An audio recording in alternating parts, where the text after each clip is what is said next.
Come after me, call me names, I don't care. But when you go after my family, my Turning Point USA family, my Charlie Kirk Show family, when you go after the people that I love, and you're making hundreds and thousands of dollars every single episode going after the people that I love because somehow they're in on this, no. Whoa! Whoa! Erika Kirk shuts down the No, she didn't even respond to one of the conspiracies. She gave us emotion. What do you make of this Erika Kirk and Candace Owens debacle? Or what do you know about it? I think Candace is a little bit extra.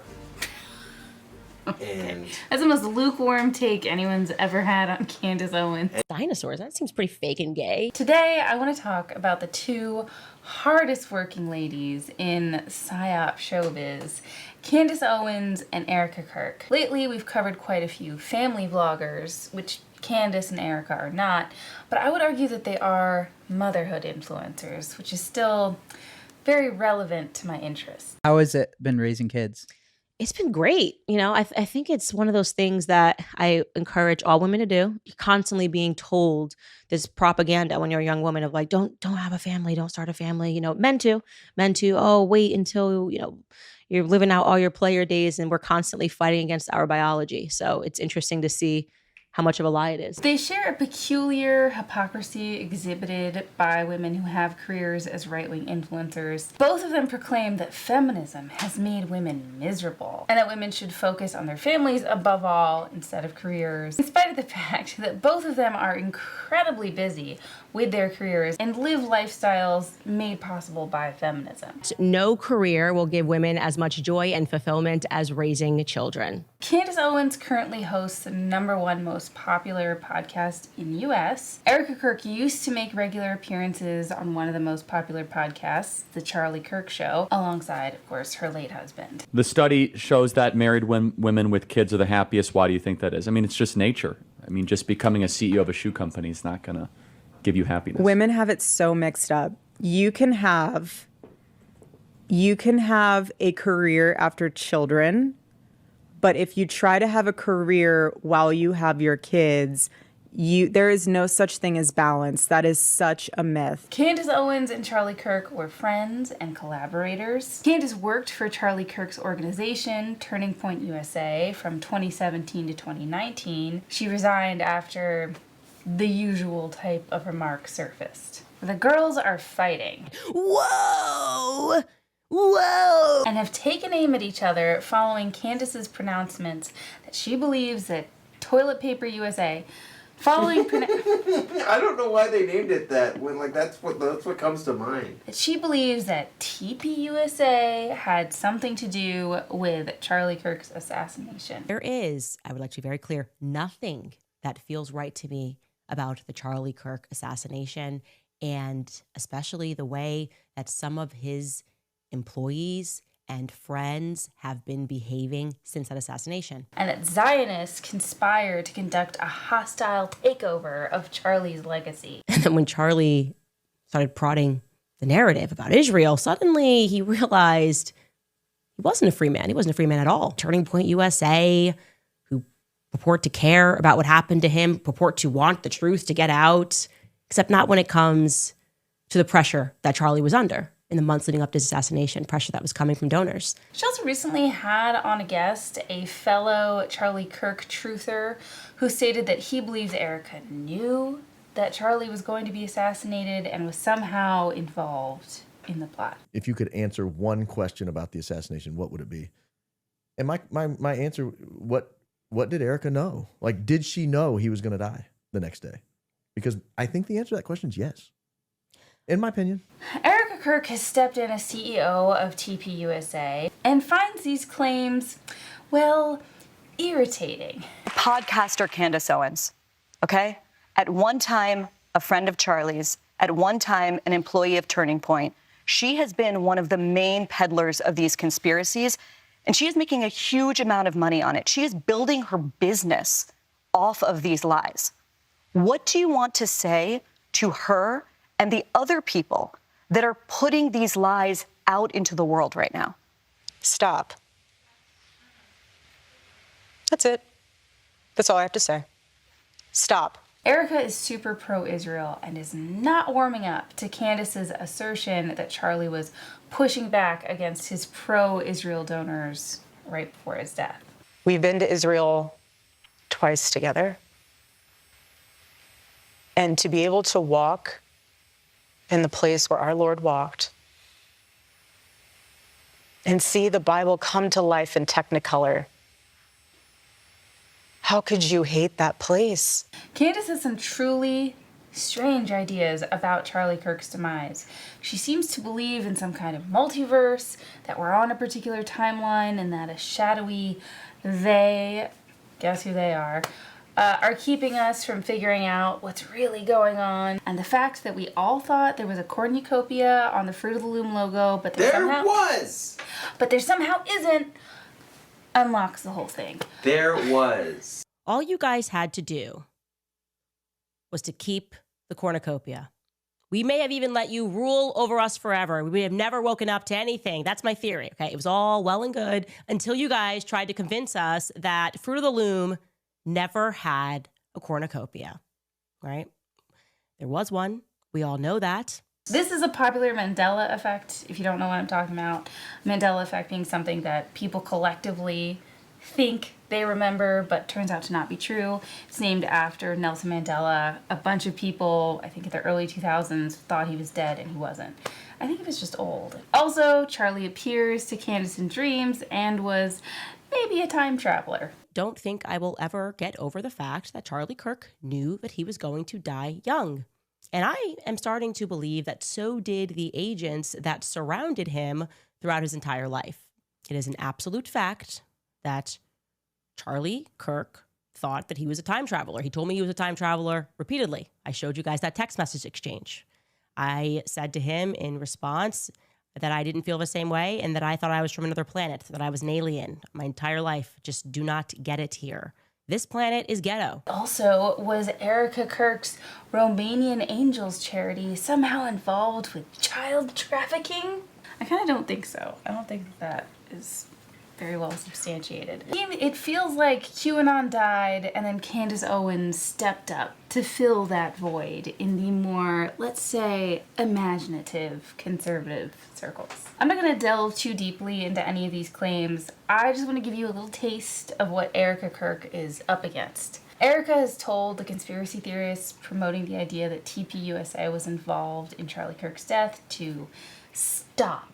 Stop. That's it. That's all I have to say. Stop. That's it. Just stop. Stop.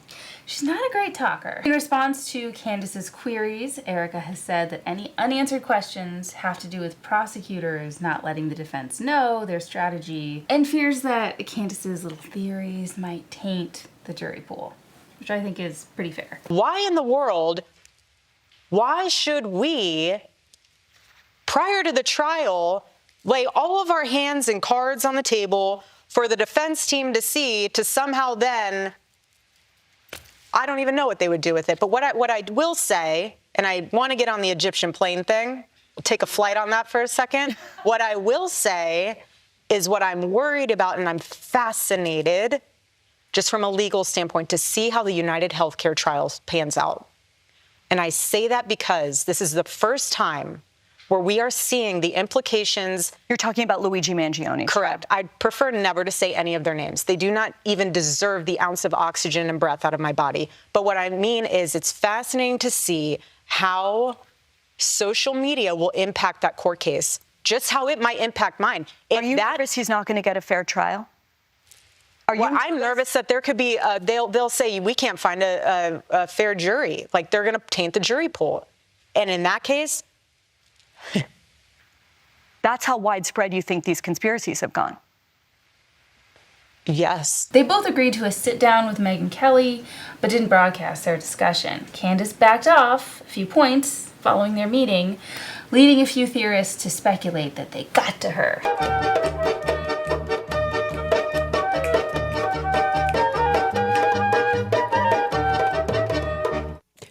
Okay, you guys are crazy. You guys are absolutely crazy. The amount of people who attacked me for sending out a tweet being like, hey, I'm good, I'm alive. We had a very productive conversation. And they were like, she got the call. She got the call. She's betrayed us. She's doing something else. I can't believe it. This has all just been a show. Calm down, okay? What do you think happened? Well, Erika said, stop. And then I was frozen for 4 hours and 30 minutes, just like, I think their fears are pretty unfounded. Candace doesn't really seem to be backing down, and she claims to have recently received a cease and desist from TPUSA. So all is well. Now, I might have put something in the thumbnail about bad moms or something like, where are their children? Or something similarly provocative. To be clear, I have no opinion on what these two are like as mothers. I think a lot of working moms are excellent parents. My point is that they are working moms, no matter what they would have you believe. And that they are failing at motherhood based on their own standards, not mine. For context, I worked for about 1.5 years after I had my first son. I had 6 weeks of maternity leave, still bleeding when I returned to work. Luckily, I had a work from home position, so it wasn't as bad as it could have been. When I had my daughter, I demanded a full 12 weeks, and then I quit after my maternity leave because the cost of having 2 kids under 2 in daycare or with a full-time nanny would be more than I earn. Unlike conservatives, I don't think that I'm necessarily a better parent than parents who put their kids in daycare or who have lots of help. I know a million factors go into how you choose to take care of your kids, and there are no one-size-fits-all solutions. I'm embracing spending a lot of time with my kids while they're babies, and I'm also looking forward to re-entering the workforce once we're ready for that as a family. YouTube is helping me finance this decision, so thanks for watching. Subscribe, watch extra episodes on Patreon, and while we're providing disclaimers, let's get this out of the way. Charlie Kirk did not deserve to die the way he did. No one does. I'm an anti-violence extremist. Is there a poetic irony that he said some deaths are worth it to keep our American gun rights? Yes, and that's fair to point out. Some gun deaths were, quote, unfortunately worth it to preserve the Second Amendment. My husband is not to be deteriorated to 2 sentences. He's not. He is a thought leader, and he was brilliant of a man. I find his rhetoric and outlook on life generally vile and reprehensible, but his children didn't deserve to have their dad die that way. No children do. Like children in Gaza, for instance. If you as a gay person would go to Gaza, they'd throw you off of tall buildings, right? Now they don't have any tall buildings left, so I don't...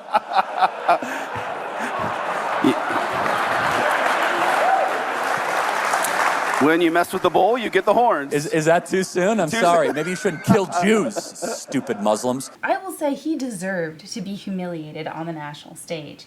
He deserved to lose power, money, and influence. He deserved to be relegated to obscurity, which would have been far more difficult for him than a quick death. Instead, the killer took this deeply unappealing dork and made him a saint, and made him far, far more famous and influential than he ever would have been under his own steam. I had heard of him before he died, but that was it. I had a vague awareness that he was conservative and that he was irritating. In a similar vein to Ben Shapiro, where they're just so annoying when they speak, it's hard for me to grasp why they have a fan base. Men are disgusting. Let's get back to the girls. I believe women are being socially engineered to hate men, and men are being socially engineered to be gay. Erika is very prescriptive about how she believes one should parent. She promotes homeschooling and really hates screen time. In a podcast episode with her husband, she pushes back against Charlie's idea that women are ready to be moms around age 23 or 24. She responds that women who are this young are more likely to rely on screen time to keep their children occupied.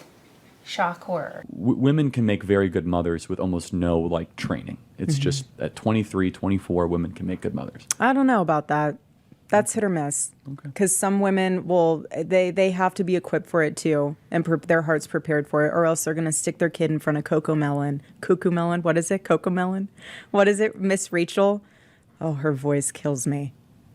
Those shows for hours. In her town hall with proudly unhinged, her words, Zionist, Bari Weiss, Erika doubles down, and in response to a question where someone is pointing out that she condemns political violence, so can she also condemn Donald Trump, who called for the hanging of the Democratic lawmakers who put out that PSA telling the military that they didn't have to follow an order if it was illegal, but instead offers this strange diatribe about moms giving their kids iPads so they can run off and go to Pilates class. I will never agree with political violence.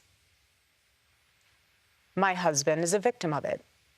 I'm a victim of it. But what I'm trying to say here is that we can blame everyone else. We have to look in the mirror.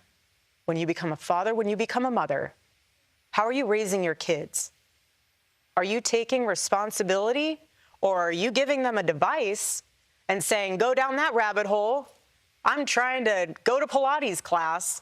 You can just sit in the corner and look at your iPad or look at your phone and go down that rabbit hole and see what you can learn from that instead of being a parent. So my call to action from that is, parents, step up. Do you want your kid to be a thought leader or an assassin? Assassin or thought leader. The two genders. It's one or the other. Take your pick. The misogyny is so baked in. Does she know that her husband's killer was an iPad baby? Like, where is this coming from? Your husband is a victim of unchecked gun violence in America, a crime committed overwhelmingly by men. But you found a way to make this imaginary woman going to Pilates the problem. Equally to blame, really. But let's cut Erika some slack. Maybe she's conjured the idea of this demon Pilates princess because she's so busy with her kids as a stay-at-home mom that she just doesn't have time to work out, and it's something she really resents about motherhood. We always worked out. We had the same trainer because him and I were athletes. It always goes back to the basic and simple things.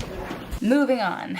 During that same town hall, she also fielded the question, you tell women to be stay-at-home moms, yet here you are stepping into this CEO position. Erika, you have made a lot of comments that a lot of people have noticed about women, suggesting, you know this, right? Suggesting that women should get married young, that they should have children young, that they should prioritize family over their careers.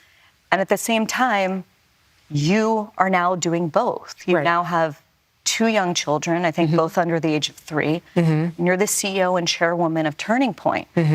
Square that for us. Right. Some people look at you and say, you know, she's trying to make it a binary choice. You can be the trad wife or the girl boss, but look at her. She's having both. What do you say to them? Right. Well, I didn't ask for this. Obviously it's a blessing that I view it as a blessing. It's a duty to my husband. Erika, if you think that getting to be CEO in the wake of your husband's murder is a blessing, may I suggest that maybe you didn't love being a stay-at-home mom? But she assures the crowd, it's not a career, you idiots. It's something she's really passionate about. There was never any daylight between Charlie and his mission was my mission. So stepping into this role is not so much a job title. This is not a 9-to-5 for me. This is something that I'm very passionate about because it's still a remaining breathing version of my husband, this Turning Point USA. So this organization is not just a company to me. And the staff and employees are not staff and employees, they're family. And so for me, it's a lot different and a lot deeper than a career. This is very personal. You non-widows, you don't get it. It's actually not possible to have passion about something without being a widow. No one is passionate about the things they do, except Erika, because she's a widow. Erika has made statements to the effect that the Holy Spirit is speaking through her, and I think this is key to understanding her mental gymnastics. You said, you have no idea what you have just unleashed. What did you mean by that? And when I said that, that is the Holy Spirit that is unleashed. That is a revival that's unleashed. She believes that she is especially chosen by God. Yes, girl, be a deranged narcissist. Women in men's fields, I can't get enough. She also made this very strange claim that she did not date during the 5 years before she met Charlie, even though there is easily verifiable information about at least 2 men that she dated in that time period. Hey, Erika, what about the guys you dated before Charlie? I was here for 5 years. I never dated here because I saw vicariously through my roommate how terrible it was. You were proposed to by Charlie in 2020. You started dating him in 2018. And 3 years before that, you were dating this guy, Tyler Massey. I mean, you guys would do couples photo shoots. This is still online. And this is only 3 years before you started dating Charlie. And 2 years later, you were dating this guy, Cabot Phillips. And here he is posting you guys on his public page saying, yes, we're that couple who gets painting lessons together. Again, this is a year before you started dating Charlie, and well within the 5-year period you claim to have never dated anyone. That's deep in there. Give them a cleavage. People want cleavage. Showcase it. Sex sells, babe. Sex sells. That's me. That's against our religion. It's not. It's within the confines of marriage. I get why people get conspiratorial about her, because it's like, why is she lying? Lie. Why is she lying about such like Very obvious much stuff? Obvious lies. It does give you an unsettled feeling when you realize like this person is really comfortable lying. As for who is with her children while she makes these many besequined appearances on stage, she states that she has a village to take care of her family. But at the same day, it takes a village, and I have one heck of a village. It Takes a Village by Hillary Rodham Clinton, Erika? Okay. Lib alert. I can think of a million reasons why Erika Kirk should be working as hard as she is. Who knows how long TPUSA will be stuck between the cheeks of America. Who knows? Flush sound effect. Oh, this is when we should have had the toilet. I know, it's outside in the snow.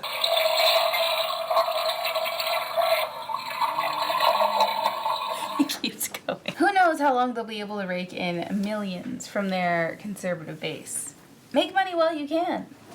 2 kids to think of, to support. It's a lot to absorb. It's a lot. It's a lot to absorb. It's a lot to absorb. TPUSA has a lot to absorb. Oh my God, he's on the floor. Okay, I'm gonna pause. But Erika told me that whatever career aspirations I might have can wait. But it's not going to go anywhere. What you're building now is not going to get destroyed. I think that's what a lot of people get misconstrued, is thinking like, okay, what I'm building now is going to be worthless once I have a family. No, God will redirect it. He'll turn it into whatever it needs to turn into. Pray on it, because it's not always super clear, but it will come to you. What matters is being with my children while they're young. So don't worry, Erika. TPUSA in 10 years, I'm sure nothing will have changed, and you'll be able to jump right back in. Candace Owens, meanwhile, has promoted the idea that Charlie Kirk would never have wanted her to take over as CEO instead of fulfill her God-given maternal role. Nobody remembers. Thus far, I've only asked 2 people, him saying, if I die, I want Erika to take over for me. It would have been so out of character, because again, every public statement he's ever made, that has not been his position. Every single public statement. You go look at his personal podcast, you go look at interviews he sat in on other people's podcasts or radio shows. They talk all the time about, you know, a woman working outside the home. He's like, hey, you know, when they have young kids, it's just probably not the best idea, not the right time to do it. Raise your kids. It would be so out of character for him to say, yeah, I actually want her to take over my 300-day-a-year travel schedule. And that's not the only woman card Candace is playing in her fight with Erika. I found this clip where she is questioning Erika's ability to be a CEO because she's a woman who makes emotional decisions. The fam. And I hate to say this, but I'm going to be very clear here. This is why there are many people who do not believe that women are equipped to lead companies, because what you are watching here is an unbelievably emotional response that is absent of any logic, okay? If you really care about your team, answer the questions, okay? Just demystify the entire event. Answer, come out, sit down, answer the questions so people don't think Turning Point USA looks so suspicious. Erika promotes the idea that, like her, women could do a little something on the side from home while they're raising their kids. What, like making YouTube videos about family vloggers? Is that what you're referring to? I like that Erika does not use her children for content and discourages other women from doing the same. What I will recommend, though, is when you do have children, do not use your children as pawns for a discount code. Do not use your child for a free stroller, for It's some influencer thing. Your children are sacred. Protect them. Oh, but she did. What do you mean? She did a few weeks ago. What? She put her kids sleeping on Instagram or something. She doesn't show their faces and she doesn't share their names. They're not stars. Also, I couldn't help but feel that the stroller comment might be a reference to Paul and Morgan. Morgan, if you don't know, conservative influencer who sparked controversy when she shared her baby wish list with her followers, and then a fan bought her a $1,400 stroller, which we covered in our video about Christian grifters. Did Erika watch that video? Is that why she can't stop saying grifter? Despite the devastating loss of Charlie Kirk, my incredible husband at UVU, Caleb has persisted with the same gift. Grit. It has been a long day. Before Charlie's assassination, Erika emphasized the part-time nature of her work with TPUSA and her other ventures. Charlie says during this TPUSA event that he wants to brag about Erika. Doesn't she look so great 6 months after having a baby? And she also runs a ministry in her spare time, of course. Can you believe how good she looks? She had a baby 6 months ago. Can you believe that? I mean, it's unbelievable. And in addition to being an incredible mother and phenomenal wife, she also runs a ministry in her spare time that helps you read the entire Bible in 1 year. You know what I'm talking about? And the ministry is growing. And she also runs Proclaim Streetwear, which is the best Christian clothing line in the country. They have a booth out there that you can support. So she's an entrepreneur as much as anything else. Just in her spare time. It's just like so. Like I said, I have 2 kids. They're toddlers. I get up at 5 a.m. And that ensures that I have 1 hour to myself, maybe if I'm lucky. Our YouTube show, we film and edit after they go to bed or at 5 a.m.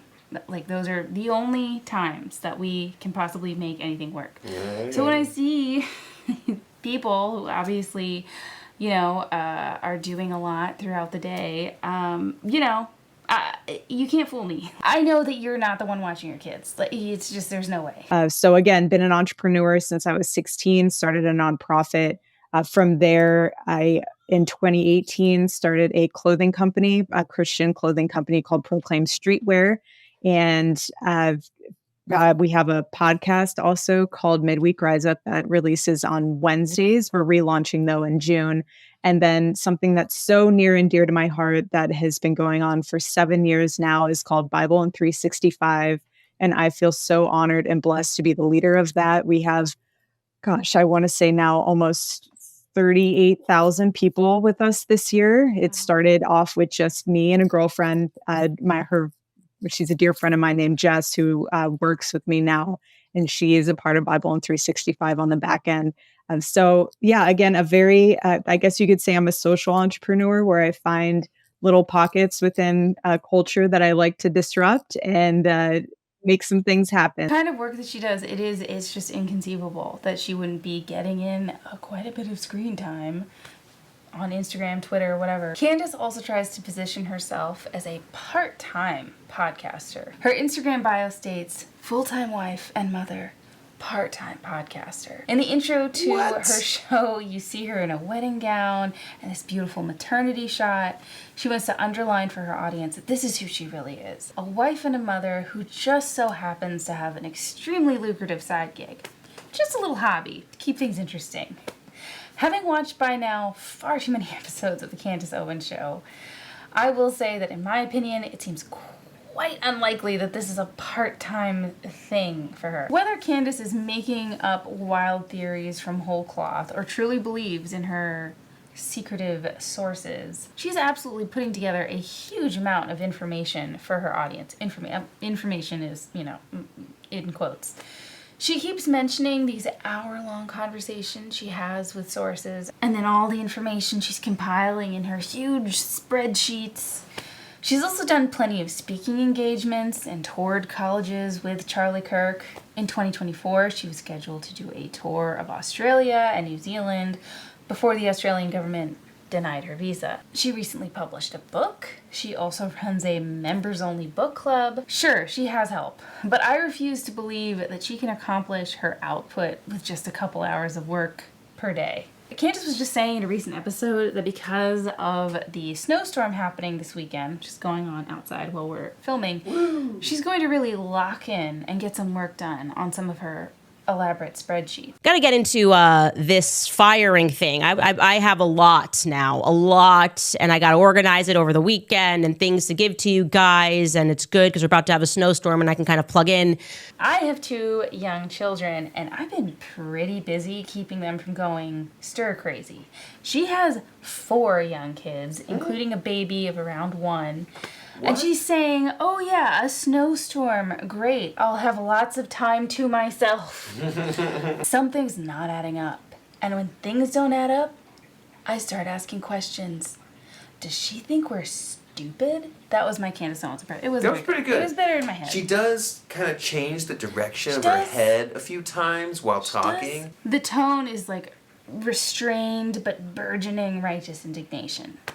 She never loses it, but it's always like she's on the brink. I think Candace has what a lot of liberal feminists, such as myself, want: a job with flexible hours that allows her to spend ample time with her kids while still using her talents to support her family. Charlie and Erika like to promote the concept of wifely submission. Erika frequently references the woman described in the book of Titus. Brethren, open your Bibles, turn to the book of Titus, chapter something or other. Teach the older women to be reverent in the way they live, not to be slanderers or addicted to much wine, but to teach what is good. Then they can urge the younger women to love their husbands and children, to be self-controlled and pure, to be busy at home, to be kind, and to be subject to their husbands, so that no one will malign the word of God. Submit to their husbands? Submit to your husband, Taylor. See, the thing is, okay, the whole thing with submission is it's like you can weasel your way out of it. They say, oh, submit to your husband, but husbands, love your wife the way Christ loved the church. So what's submission and what's love? You know what I mean?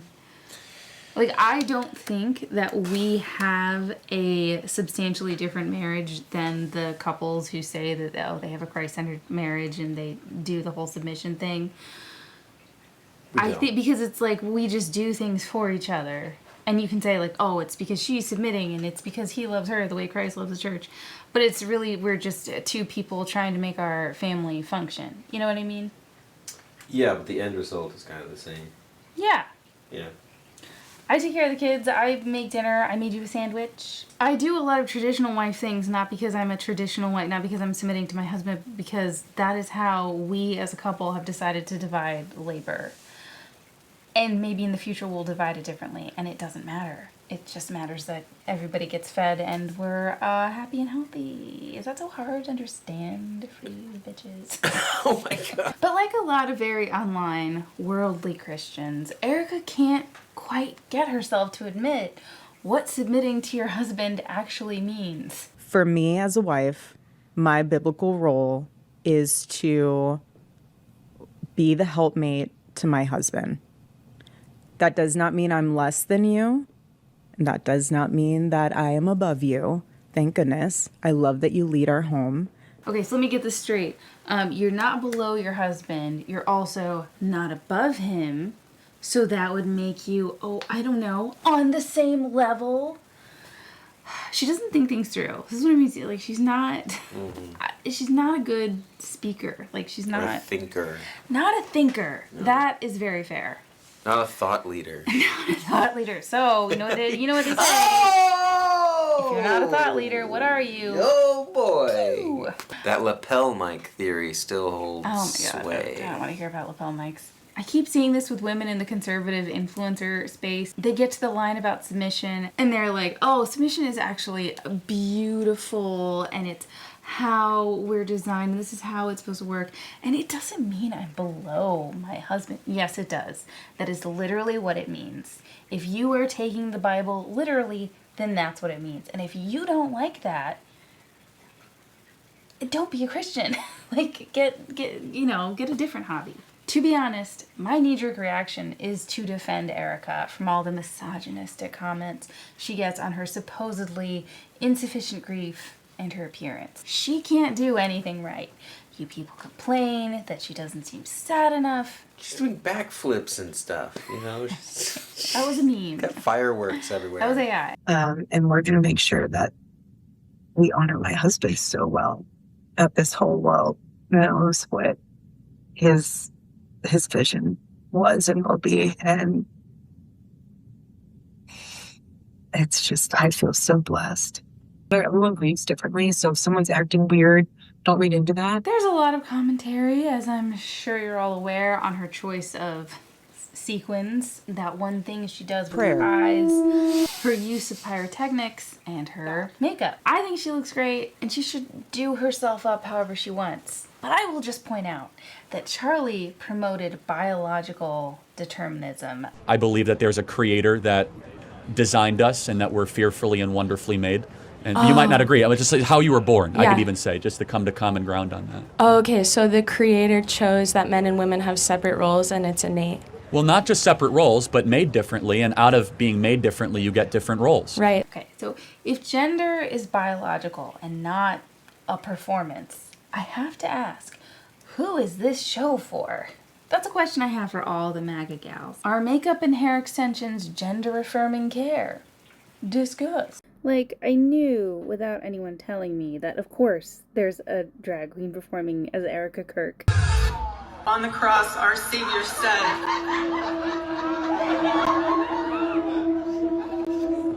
Father, forgive them, for they not know what they do. Like, how could they not? Like, MAGA face is drag. So, okay, surprise, surprise, the audience your husband cultivated hates you and picks apart every little thing you do because they're always going to have a problem with the woman in charge. The misogyny machine that you stoked has turned on you, as it was bound to. First they came for Amber, then they came for Blake Lively, and you're the latest blonde everybody hates. While we're on the topic, hold for laughter. Am I laughing too loud? No. It's most gratifying. While we're on the topic of looks, ladies, I want you to now open your Bible to 1 Peter, because what is my YouTube channel if not a Bible study, honestly? We do more Bible verses on this show than anything else. Your beauty should not come from outward adornment, such as elaborate hairstyles and the wearing of gold jewelry or fine clothes. Rather, it should be that of your inner self, the unfading beauty of a gentle and quiet spirit, which is of great worth in God's sight. Gentle and quiet spirit. Neither of these gals would know a gentle and quiet spirit if it threw a mimosa in their faces at brunch. In a way, it's gratifying that we've come so far as a society that neither Erika nor Candace seem capable of recognizing how traditionally masculine they are. They're aggressive, they're outspoken, they're fired up for battle at all times. Does it sound like I'm a fan? I promise I'm not. Charlie Kirk points to old school feminists like Betty Friedan and Gloria Steinem. 2-year-old boy and 2-year-old girl, it's not a matter of what they're taught. The girls are running to the dresses, the boys are running to the guns. You know who agrees with me? One of the leading feminists of the 60s and 70s, Gloria Steinem, who wrote Feminist Mystique. Like, oh my God, get new examples of feminists. As though they have any impact on women's choices today to stay in the workforce. In my observation, unless people are deeply religious, they are not making career decisions based on ideology. Most of us don't have that luxury. We're making decisions based on money. It is very difficult to support a family on one income. Wages have not increased to keep pace with inflation and the rising cost of living. Our government and economy have failed us, and these plants, these pretty little shills, want us to blame big feminism instead of the real enemy, unregulated capitalism, billionaire oligarchy, and in general, men. That's all I have for you today. Thank you so much for watching. Thanks for coming along with us on this wild ride. Let us know. This is a little bit of a deviation from the kind of topics we've been covering. I'm interested in all aspects of motherhood on social media. If you have any other ideas for influencers or topics you'd like me to cover, please comment them below. And also, like I said, we have memberships and we have a Patreon. See you in the next one, and good night. Don't follow your heart. It's a bad idea. Do not do that. No, you laugh, but the Bible is very clear. The heart is wicked. Yeah. Do not follow your heart.